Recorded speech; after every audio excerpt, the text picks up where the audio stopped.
एक गोष्ट दिसते की एक जे सांगण्यात आलं होतं की 220 के बाद हे काही लोकांनी स्वीकारलेले दिसत नाही. आणि जो काही निर्णय लोकांनी दिला तो राष्ट्रवादी काँग्रेस पक्ष विनम्रतेने स्वीकारतो. या निवडणुकीमध्ये काँग्रेस पक्ष, राष्ट्रवादी काँग्रेस पक्ष, शेतकरी कामगार पक्ष, स्वाभिमानी शेतकरी संघटना, आव्हाडांच्या नेतृत्वाखालचा रिपब्लिकन पक्ष आणि समाजवादी पार्टी या सगळ्यांनीच परस्परांना मनापासून सहकार्य केलं. विशेषतः काँग्रेस पक्ष आणि राष्ट्रवादी काँग्रेस पक्ष याच्या कार्यकर्त्यांनी एकत्रित ठिकठिकाणी आघाडीचा जो उमेदवार असेल त्याच्या यशाच्यासाठी प्रामाणिकपणानं प्रयत्न केले. आणि त्यामुळे या सगळ्या कार्यकर्त्यांचा मी अंतःकरणापासून आभारी आहे. या निवडणुकीमध्ये साधारणतः एक असं दिसतंय की लोकांना सत्तेचा उन्माद काही पसंत पडलेली दिसत नाही. सत्ता येते, सत्ता जाते, पण जमिनीवर पाय ठेवून काम करण्याच्याबद्दलची जी अपेक्षा असते त्यापेक्षा वेगळी भूमिका घेतली तर तिचं स्वागत लोकांच्याकडून होतच असं नाही, आणि ते या निवडणुकीमध्ये दिसतं. पण काही लोकांनी किती टोकाची मतं मांडावीत या संबंधीची सीमा आहे ती सीमासुद्धा ओलांडलेली होती. पण त्याच्या खोलात मी काही आता जाऊ इच्छित नाही. योग्य वेळी त्याच्याबद्दलचं जे काही मत आहे ते मांडायचं काम मी करेन. या निवडणुकीमध्ये आणखीन एक गोष्ट आम्हाला बघायला मिळाली की पक्षांतराच्या संबंधीच्या निर्णयाला लोकांनी पाठिंबा दिलेला दिसत नाही. काही अपवाद जर सोडले तर जे पक्ष सोडून गेले आणि समोर जाऊन उभे राहिले यांच्याबद्दलचा लोकांचा निर्णय हा अनुकूल अशा प्रकारचा नव्हता. त्याची उदाहरणं देता येतील, पण अजून कम्प्लीट पिक्चर आत्ता माझ्या हातामध्ये नाही आहे. पण प्रायमा फेसी असं दिसतं आहे की ज्यांनी पक्षांतर केली अशा लोकांच्या संबंधीची भूमिका जनतेनं एक निगेटिव्ह, विरोधी अशा पद्धतीने व्यक्त केलेली आहे. एकच लोकसभेची जागा होती आणि साहजिकच त्या जागेकडे सगळ्यांचंच लक्ष होतं. एक तर महाराष्ट्रामध्ये सातारच्या गादीबद्दल लोकांना आदर आहे, आम्हाला सगळ्यांना आदर आहे, पण गादीची प्रतिष्ठा न ठेवण्याची भूमिका घेतली असेल तर लोक अशा व्यक्तींच्या संबंधीची काय भूमिका घेतात हे या निवडणुकीने स्पष्ट झालेलं आहे. आणि श्रीनिवास पाटील हे एकेकाळचे संसदेचे 2 टर्मला सदस्य होते. एका राज्याचं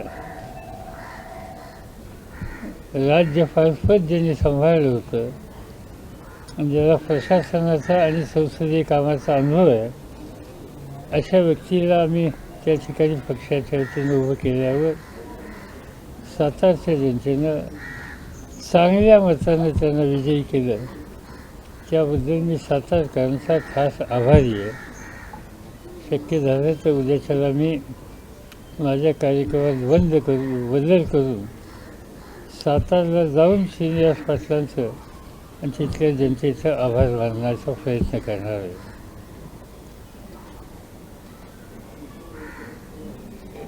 जी अपेक्षा आम्हाला लोकांची अशी होती, विशेषतः आमचे अध्यक्ष जयंतराव पाटील आणि बाकी सहकाऱ्यांची, की आपण एकत्रित नव्या निर्वाचित सदस्यांची आणि ज्यांना पराभव पत्करावा लागला त्याही सहकाऱ्यांची एक बैठक घ्यावी, शक्यतो उद्या परवाच.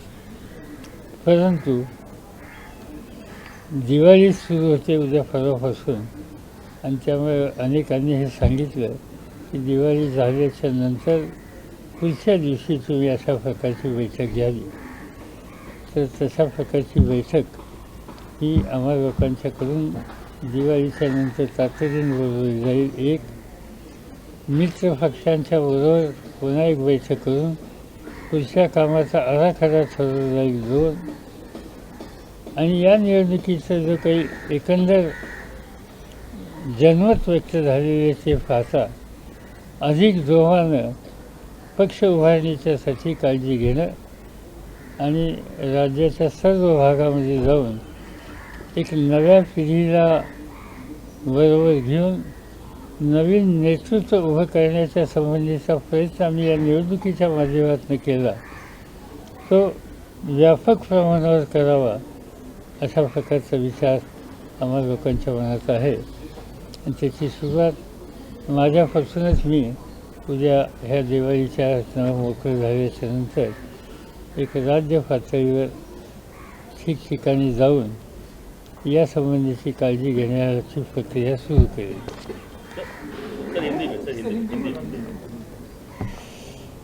एक तो मैं महाराष्ट्र की जनता को धन्यवाद दिलाना चाहता हूँ कि एक जो माहौल किया गया था कि 220 के आगे वहाँ तक जाने के बाद गवर्नमेंट की तरफ से रूलिंग पार्टी की तरफ से रखी गई थी, मगर इस चुनाव में कांग्रेस पार्टी, राष्ट्रवादी कांग्रेस पार्टी, समाजवादी पार्टी, स्वाभिमानी क्षेत्रीय संगठन, पीजन संघ वर्कर्स पार्टी और अन्य हमारे सहयोगियों ने मिलकर इस चुनाव का सामना करने की जो तैयारी की थी, उन्हें महाराष्ट्र की जनता की तरफ से हमें अच्छा सहयोग मिला है. हम चाहते थे इससे भी ज़्यादा आगे जाने के लिए हमारे प्रयास थे, मगर ये सब और सिचुएशन में हम यहाँ तक पहुँचे, इसलिए मुझे खुशी है और मैं इसका पूरा क्रेडिट पार्टी के वर्कर और आम जनता को देना चाहता हूँ. इनकी मदद से ही यहाँ तक हम पहुँच सके. ये चुनाव में हमने ये देखा कि हुकूमत में जाने का मौका मिलता है, मगर हुकूमत में जाने के बाद अपने पैर ज़मीन पर रखकर समझदारी से बातें करना, समझदारी से अपनी नीति लोगों के सामने रखना, ये लोगों को पसंद आता है. मगर हमने ये देखा कि इस समय अपोजिशन के ऊपर एक तरह का पर्सनल अटैक करके एक गलत एटमॉस्फेयर तैयार करने के लिए कोशिश की, ये लोगों को पसंद नहीं पड़ा. तीसरी एक बात इस इलेक्शन में दिख रही है कि बड़े पैमाने पर पक्षांतर करने का जो प्रयास किए गए और ख़ास तौर पर रूलिंग पार्टी की तरफ से उनको इनकरेज किया गया, ऐसे प्रयास को लोगों ने स्वीकृत नहीं किया, सहयोग नहीं दिया. लोगों को ये पसंद नहीं आया और इसलिए ऐसे लोगों को, ऐसे फोर्सेस को हराने के लिए लोगों ने कोशिश की. मुझे एक हमारे यहाँ लोकसभा की जगह खाली थी, वहाँ बाई इलेक्शन हुआ. सच बताओ तो वो जो सीट थी वो 17 की थी और 17 छत्रपति शिवाजी महाराज की सीट थी और इसलिए छत्रपति की सीट का एक सम्मान महाराष्ट्र के या देश के लोगों के मन में है और वह हम हमेशा रखेंगे, रखना चाहते भी है. मगर जिन्हें लोगों ने चुन कर दिया था 4 महीने पहले, उन्होंने ही कोई रीज़न बताते बिना इस्तीफ़ा देना और फिर लोगों के सामने चुनाव के लिए जाने की एक नौबत तैयार करना, इसका स्वीकार लोगों ने किया नहीं और इसलिए श्रीनिवास पाटिल भारी अच्छे वोटों से चुनकर वहाँ आ गए।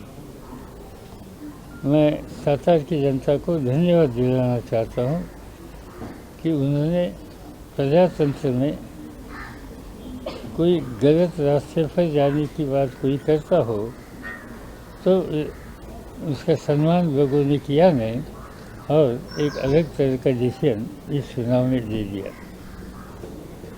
ये चुनाव होने के बाद दीपावली का त्यौहार है और इससे आगे के 2-3 दिन हम इससे पहले मिलना चाहते थे सब साथियों को साथ लेकर, मगर हमारे साथियों ने कहा गया कि दीपावली का त्यौहार होने के बाद ही हमने मिलना ठीक होगा। इसलिए दिवाली होने के बाद जो हमारे चुनकर आए हुए जो कॉन्टेस्ट कर रहे थे वो हारे हुए वो और डिस्ट्रिक्ट में जिन्होंने मेहनत की, ये सभी कार्यकर्ता का एक सम्मेलन हम यहाँ बुलाएंगे। हमारे स्टेट के प्रेसिडेंट जयंत पाटिल इनके नेतृत्व पर और आगे का प्रोग्राम तय करके जो जंग शुरू किया है हमने वो आगे तक ले जाने के लिए कोशिश करेंगे। साहेब, एक विषय असा येतो आहे की भाजपाला शिवसेनेला कुठेतरी तुम्ही मुख्यमंत्री पद देऊन एक सत्ता देऊ शकता, ही ती वेळ आलेली आहे। असं आहे की याच्यामध्ये कुठल्याही प्रकारचा निर्णय आम्ही घेतलेला नाही, आमच्यापुढे तसा प्रस्तावही नाही आहे आणि आम्ही आमचा पक्ष, आमचा मित्र पक्ष यांना बरोबर घेऊन आपली शक्ती, आपला बेस आणि त्यामार्फत नवं नेतृत्व, नव्या पिढीचं नेतृत्व कसं वाढवता येईल या गोष्टीला आमची प्रायोरिटी आहे। पण मग राष्ट्रवादी हा विरोधी पक्षात बसणार की सत्ता लोकांनी आम्हाला विरोधी पक्षात बसायचा हुकूम दिला आहे आणि त्याचा आम्ही सन्मानाने स्वीकार करतो। आमच्या मनात सत्तेचा हा विषय यत्किंचित सुद्धा आता नाही। तर कोल्हापूरला खूप मोठ्या प्रमाणावर पूर झाला होता आणि कोल्हापुरात सगळ्या ज्या जागा त्या पडल्या, फक्त शिवसेनेची एक जागा निवडून आली। असं वाटतं की कुठेतरी पुरामध्ये देखील लोकांना जो फटका बसला त्याचं हे एक रूपांतर। मला पूर्वी काय तेच कारण असं वाटत आहे। बेसिकली या सरकारचा एकंदर जनतेच्या प्रश्नाकडे बघायचा जो दृष्टिकोन आहे तो लोकांना पसंत पडलेला नाही। अनेक ठिकाणी अशा प्रकारचं मिळालं। पुणे जिल्ह्यामध्ये मेजॉरिटी सीट ह्या अपोजिशनच्या आलेल्या, काँग्रेस राष्ट्रवादींच्या आलेल्या, तिथं काही पुराचं संकट होतं असं नाही। काही ठिकाणी जरूर स्थानिक कारण आहेत, पण मुख्यतः हे शासन आणि विशेषतः जी काही भूमिका मुख्यमंत्र्यांची मांडली आणि त्यांच्या सहकार्याने तिचा स्वीकार लोकांनी केलेला नाही। मला आणखी एक गोष्ट सांगायची राहून गेली की मी देशाचे प्रधानमंत्री, देशाचे गृहमंत्री, अनेक राज्याचे मुख्यमंत्री यांना धन्यवाद देतो की निवडणुकीच्या निमित्तानं त्यांनी महाराष्ट्राचं दर्शन घेतलं आणि ठिकठिकाणी जाऊन काय माझ्याबद्दल की आमच्या सरकारच्याबद्दलची त्यांच्या मनातलं प्रेम असता हे ठिकठिकाणी व्यक्त केले। तो आता महत्त्वाचा टप्पा संपून गेलेला आहे। आता राज्यकर्ते आहेत ते, देशाचं राज्य त्यांच्या हातात आहे। महाराष्ट्रात फिरल्याच्या नंतर जी महाराष्ट्रातली स्थिती आहे ती लक्षात घेता इथल्या लोकांची स्थिती सुधारण्याच्यासाठी केंद्राची मोठ्या प्रमाणावर सहाय्य करण्याच्या संबंधीची भूमिका घेतली तर त्यांच्या या संबंध महाराष्ट्र दर्शनाच्या कार्यक्रमाचा उपयोग राज्याला होईल अशा प्रकारची अपेक्षा माझी आहे।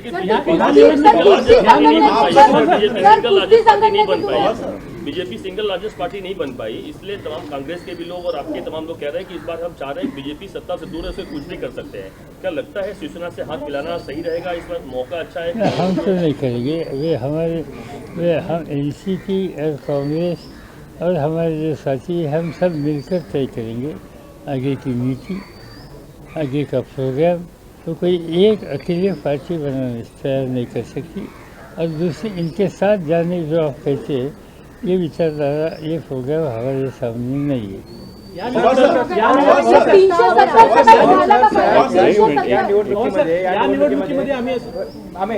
निवडणुकीमध्ये पैलवानांचा विषय खूप गाजला. तेल लावून पैलवान मैदानात दोन्ही पक्षाची उतरला असं भाषा बोलली जात होती. नेमका कुठला पैलवान जिंकला? असं आहे की आता साधारणतः लोकांचा निकाल कळेल याच्यामध्ये काय. असं आहे, मुक्तपणानं बोलल्यानं लोक स्वीकार करतातच असं नाही. आणि मी सांगितलं होतं मागच्या वेळी पैलवानांचा वगैरे विषय काढत जाऊ नका. मी महाराष्ट्र कुस्तीगीर परिषदेचा अध्यक्ष आहे. त्यामुळे या सगळ्या क्षेत्राची जाण मला थोडीशी अधिक आहे. शरद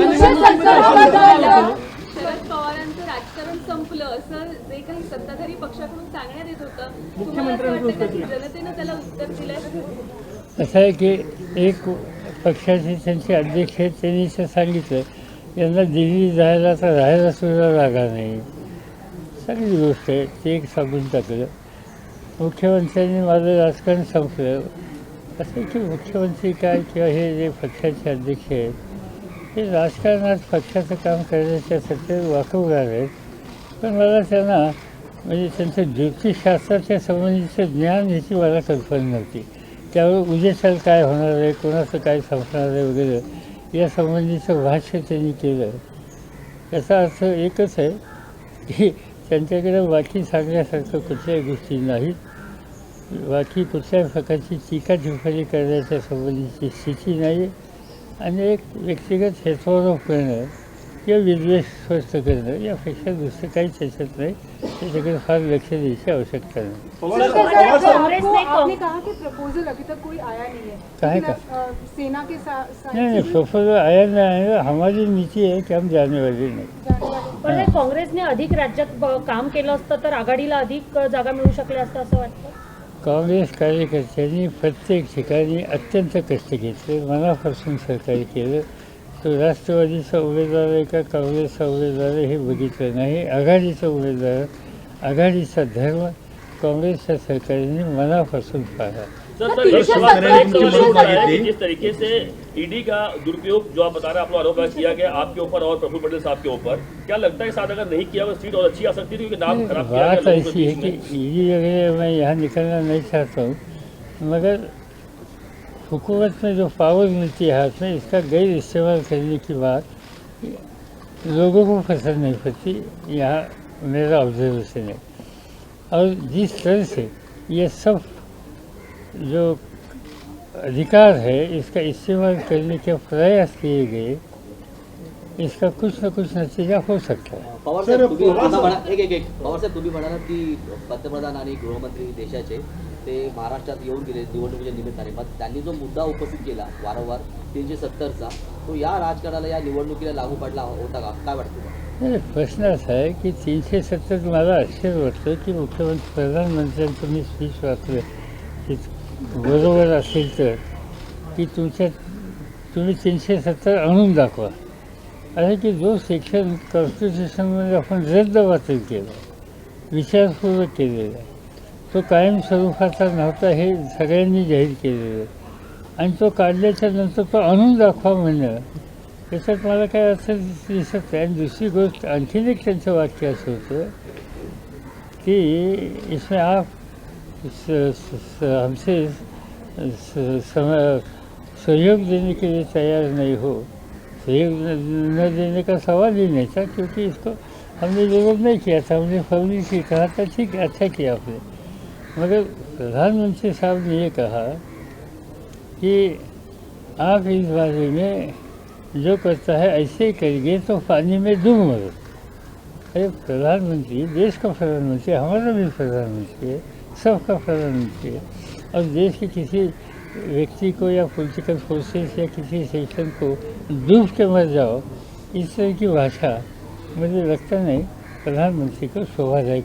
सर, जर प्रकाश आंबेडकर तुमच्यासोबत आले असते, आघाडीसोबत आले असते, महाआघाडीसोबत, पवार साहब सवाल ये है कि जिस तरह से आप लोग गठबंधन में थे कांग्रेस के साथ, आपने कहा कांग्रेस के कार्यकर्ता ने मेहनत करी, लेकिन जो कांग्रेस के कार्यकर्ता ने मेहनत करी, लेकिन जितनी मेहनत आपने लगाई या आपकी लीडर्स ने लगाई, क्या सेंट्रल जो लीडरशिप है कांग्रेस की वो उतना नहीं उतर पाई महाराष्ट्र में? अगर वो होता तो शायद रिजल्ट और कुछ होता है, नतीजे और अच्छे होते. आप ये बात ऐसी है कि ये महाराष्ट्र का चुनाव था और महाराष्ट्र के चुनाव में यहाँ के लोगों ने ज़्यादा जिम्मेदारी लेने की आवश्यकता थी। अभी हरियाणा में चुनाव था, मैं एक पार्टी का नेशनल प्रेसिडेंट हूँ, मैं हरियाणा में एक दिन भी गया नहीं हूँ, इसलिए वहाँ का ब्लेम मेरे ऊपर आ नहीं सकता क्योंकि लोगों को मालूम है वहाँ हरियाणा में जिनका योगदान अच्छा है, सहयोग है, लोगों से रिश्ते है, उन्होंने ज़्यादा इसका ज़्यादा फायदा होता है और इसलिए यहाँ नहीं आए, इसलिए यहाँ कुछ नुकसान हुआ इसे लगा नहीं। यहाँ के सब कांग्रेस के नेता लोगों का सहयोग था एंड सीनियर नेशनल लेवल की लीडरशिप का हमसे अच्छी तरह से कॉन्टॅक्ट था। वंचित आघाडी जर महाआघाडी सोबत आली असती तर काय वेगळं चित्र असतं का? नाही, असं ते काय मला सांगता येत नाही.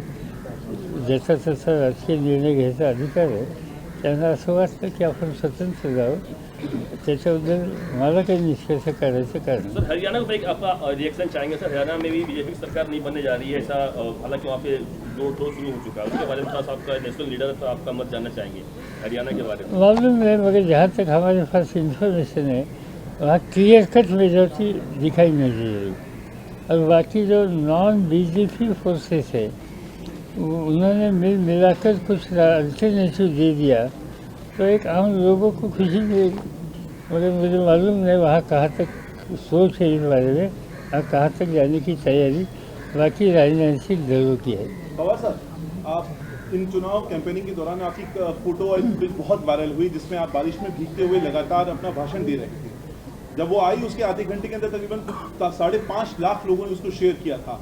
एक इमोशनल अपील आपको लगा कि वहाँ से जनरेट हुई लोगों के बीच में आपकी मेहनत को देख के, आपकी डेडिकेशन को देख कर? एक बात ऐसी कि वो 17 की मीटिंग थी, वहाँ 50,000 से ज़्यादा लोग थे और पेंडॉल नहीं था, लोग खड़े हुए, उन्होंने वो चेयर अपने सिर पर रहे।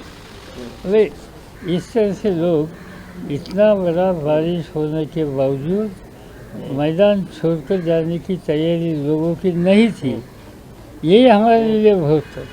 और ऐसे समय में हमारा फर्ज ये था कि जो कुछ कहना है 5 मिनट हो, 10 मिनट हो, 15 मिनट हो, वो कहने की कोशिश करें और इसलिए हमने किया।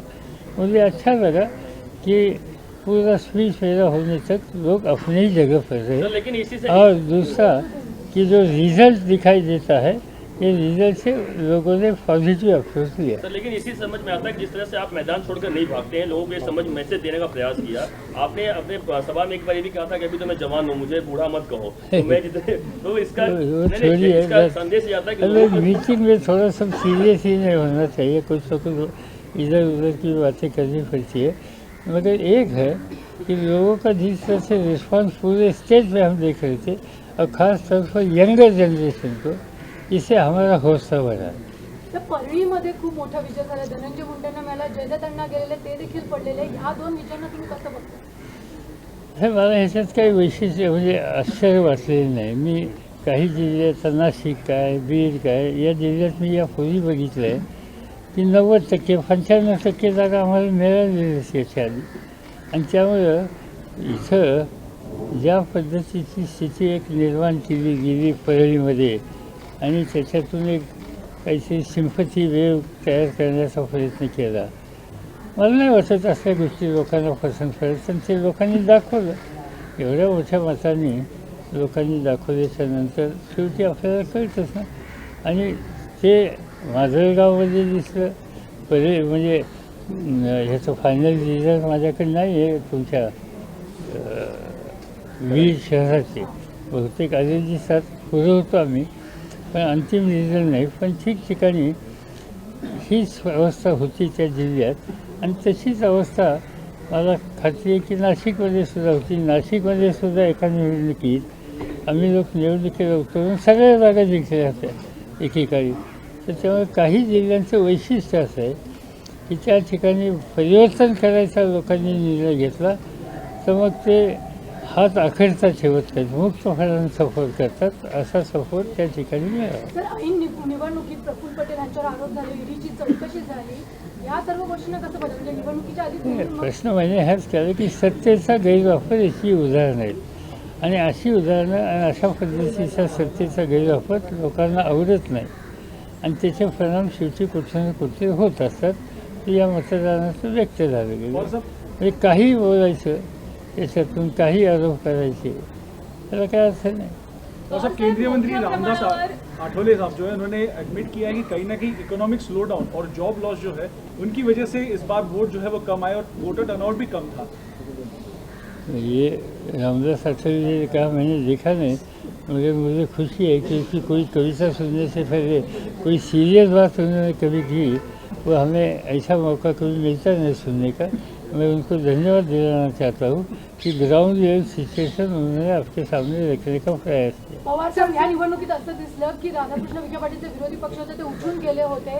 आता विरोधी पक्ष म्हणून किती ठाम भूमिका काँग्रेस आणि राष्ट्रवादी घेईल आणि कशा पद्धतीने नेते राहतील याची काळजी. सांगून आमचा प्रोग्राम मी सांगितलं दिवाळीच्या नंतर आम्ही बसून सगळा आमचा कार्यक्रम आखून तो देऊ तुमच्या पुढं.